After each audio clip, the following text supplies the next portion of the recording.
Alright, got the '08 Suzuki Forenza back in the shop. I don't know if any of you seen my last video, but I was putting a transmission in it, and went through 2 transmissions until I got a good one. But it's back again. This time the engine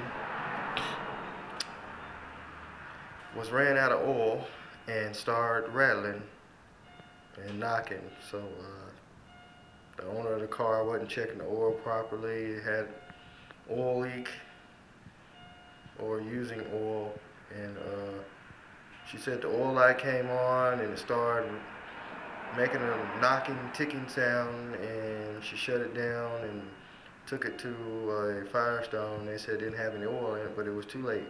The engine was already pretty much done.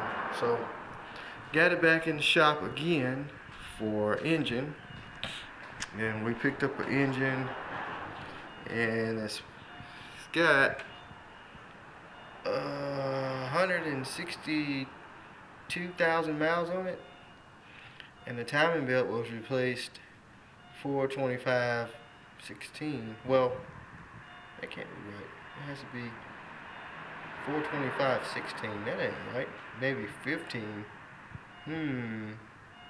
Probably 15. Somebody put the install date. It says 16, but it's not even the 4th month yet. But next installment was at 222,000. So who knows? But this is supposed to be a good engine.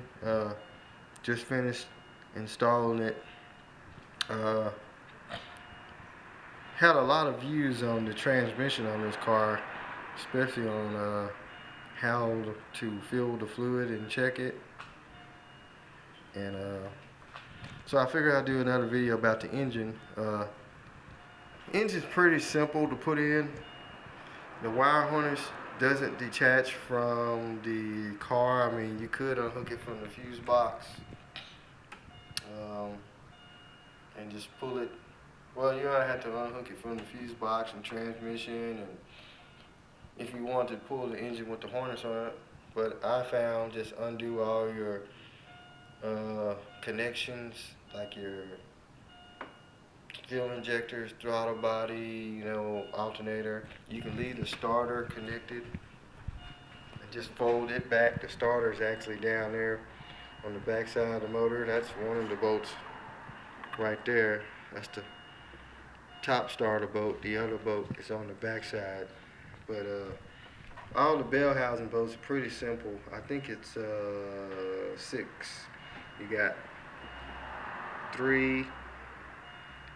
Well, you got 1, 2, then 3, which is the starter bolt, and then you got one up under here. That'll be 4. And then there's another one right here. I don't know if you can see it. 5, 6. Actually, it's 8, because there's 2 more at the bottom. Pretty simple. You got your engine hooks. To get all your wires unhooked. I always like to remove some of the bell housing bolts and then leave some in there that's easy to reach and kind of snug them. That way, when you get to the bottom of the engine, you can snatch those out and the engine be still sitting in there, and then you can get it jacked up. Get the car jacked up, hook a cherry picker to it. When you get done at the bottom, then you can undo those 2 easy bolts, put your jack up on the transmission to stabilize it, and pull it on out. But some do it different. That's the way I do it. Like I say, you can move your power steering pump out the way, just fold it to the side. There's 2 bolts on the back of it. That's actually one of them right there, the top one. Compressor, you can undo, let it hang down, which I did on this one because I didn't want to let the freon out. And like I said, you got all your wires. Mainly your wire harness runs behind the motor, so you can undo all these connections right here. There's a ground wire bolts. On the back of the intake, there's a bolt hole. There's two of them. One of them holds the bracket for your fuel lines, and the other one's there's a ground wire that grounds there. So undo that. Like I say, mainly all your wire harness runs from the back of the engine, comes around this way towards the other side. So you can just fold it to the side, undo your coil pack. I think that's a temperature sensor. EGR valve. Undo your exhaust, your catalytic converter, because you have to remove it so you can get to the back of your compressor, which bolts right here. There's a bracket that bolts right here, then the front of the compressor bolts there. So you have to remove it, or you can remove the whole manifold, which I had to remove, swap out manifolds because somebody stripped out the oxygen sensor. I guess they did that at the junkyard. So I had to just use that manifold, use the manifold off this old engine. But yeah, that's pretty much it. It's pretty easy swap. You probably have it done if you work on it. I'd say probably about 3 hours, maybe you have the motor out. And if you don't have to do a lot of swapping, like broken stuff that junkyards normally break, you might have it in another 4 hours. I said a total of 8 hours, but I did the engine removal one day and came back and put it in today. So it kind of went by quick, but it's pretty simple though. Just put the oil in it. I got to put some coolant in it, which I haven't did it yet because I haven't cranked it up. But I'm finna crank it up now, and we'll see how it runs. This will be the first start. So let's keep our fingers crossed. Well, actually, before I cranked it, I unhooked the coil pack because this engine's been sitting for a while with no oil in it. They usually drain the oil out on shipping, so I'm gonna spin it over and let the oil pressure build back up.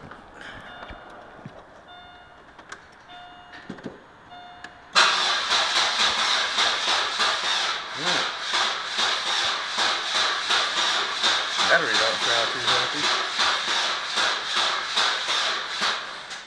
I think we're gonna have to put the boost pack on it. I like to at least crank them over a little bit, let the oil pressure build back up. That way, get everything pre-lubed, because you don't want it to crank up dry and then hurt your bearings. We'll spin it over again. It'll probably spin over a little faster now. Let's see what she does now.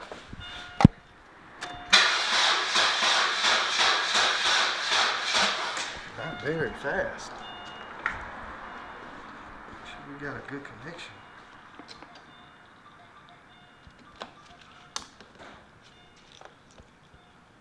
So this pack is on. Should be. Should have more power than that. Thing's been charging all day. There we go. Alright, I think that's enough. So we'll hook the coil pack back up.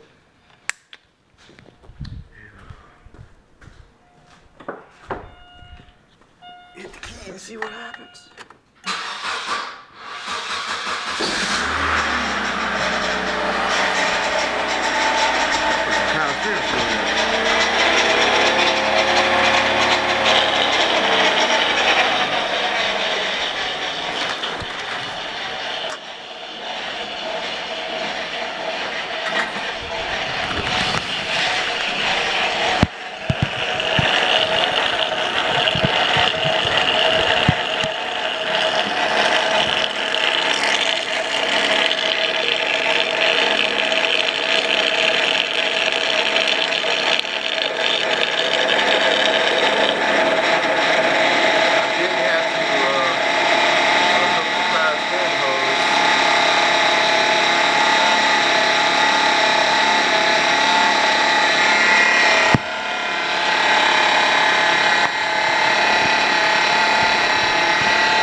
turn the heat on.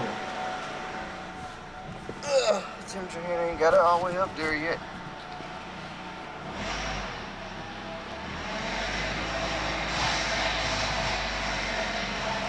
Steering pump got air in it.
Start if you want.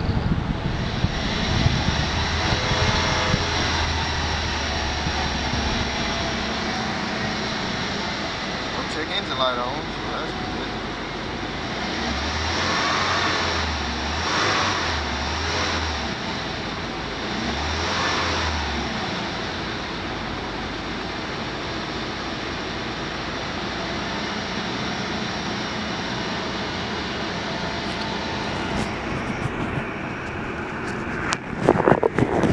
Off. I can't feel the heat. Yeah.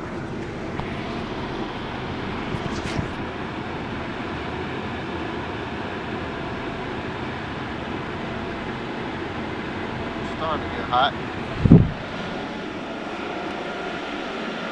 Well, it's running.